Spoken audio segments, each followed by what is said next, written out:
Welcome back to the Engineered Angler. This is episode 3 of the metallic finish series. I don't want to get into a long introduction. It's already a long introduction. I talk too much.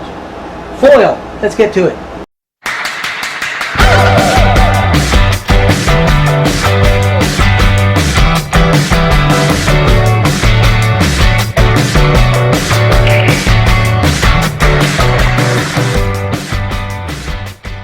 Okay, we're going to talk about foils and using foil to create a metallic finish on your lures.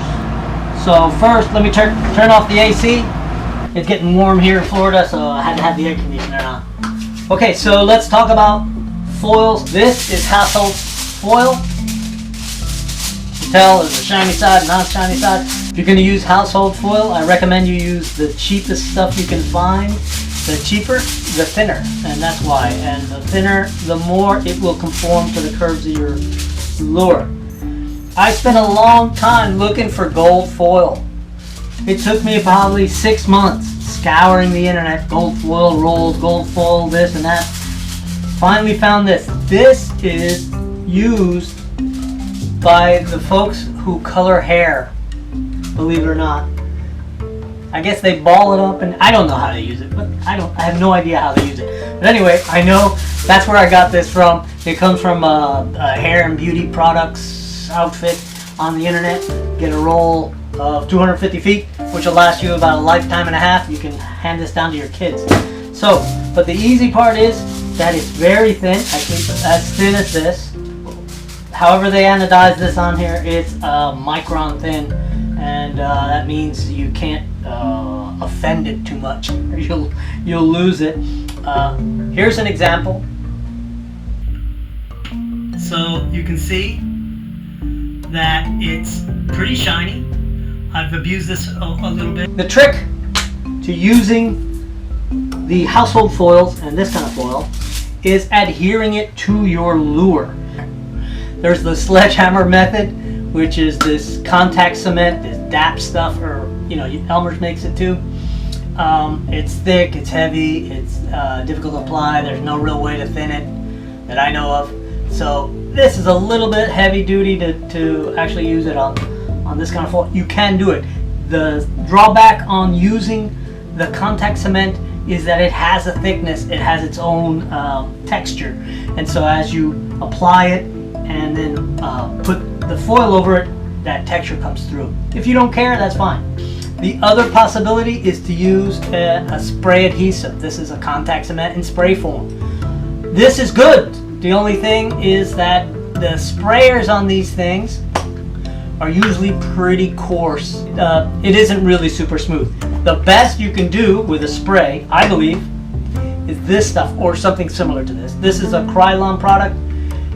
It's called All-Purpose 7010, and it's designed really to put to mount photographs and that sort of thing. That it's no wrinkle. It goes on pretty smooth, not perfect. It's a little bit dimpled, but not very bad. Often is this little kid glue. I think you can even eat this stuff. I don't even know, but it is an Elmer's. I think it's a wax-based glue. It smells like plums or something.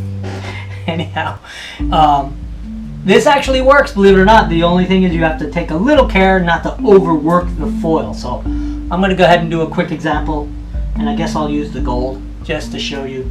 I'll do one side with gold, one side with the aluminum, and again, goofy music and high-speed playback, so have patience.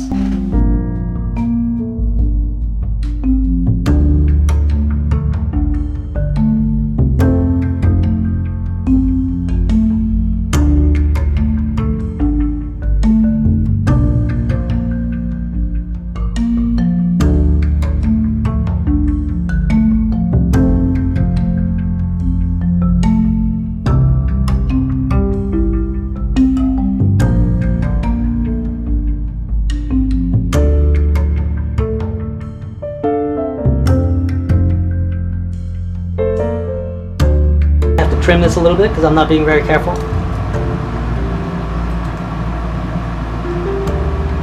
Okay, this gives you a wrinkled surface, but you can burnish it out. What I recommend is that you use, on the gold, you use something soft. Plastic that has a big diameter like this works pretty well, and it will conform pretty well to these compound curves. But what I wanted to show you is that you can get a super nice foil effect without having self-adhering foil.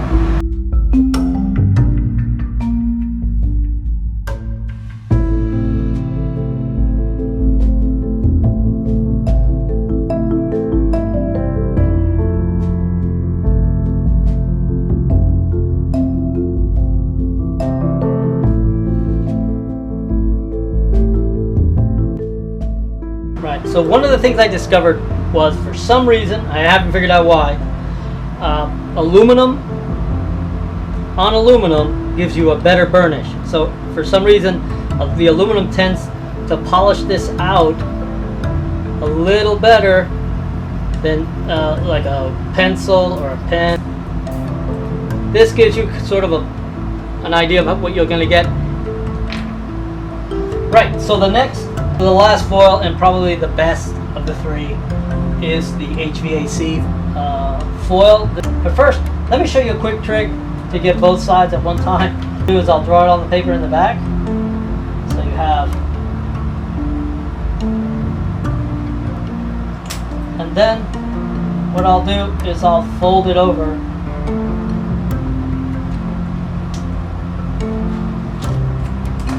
Alright, so there you go. So that's my template. When I cut this out, I'll have two. So remember, if you do this, when you start cutting it, cut away from the seam, so that'll hold everything together for you.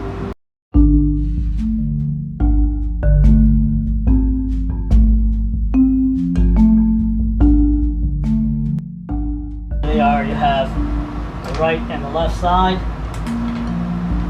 and so the same thing applies. You can see it start to burnish out, and it does a really nice job. And in fact, here where you can see that, you can see the parts that stick out that I'm hitting are shinier than that dull inner part. So you can work this, and you can see how quickly this goes, and you can get a really nice shiny surface. That's not where I finish, right? This is pretty nice. It's got a pretty reflective surface. But what I end up doing is polishing it.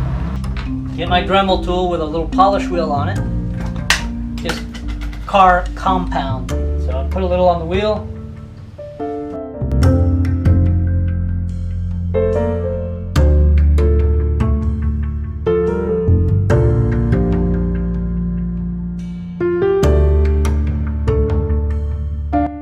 Here's the new polished version, and you can see how really reflective it is. So in closing, don't be afraid to use household foils.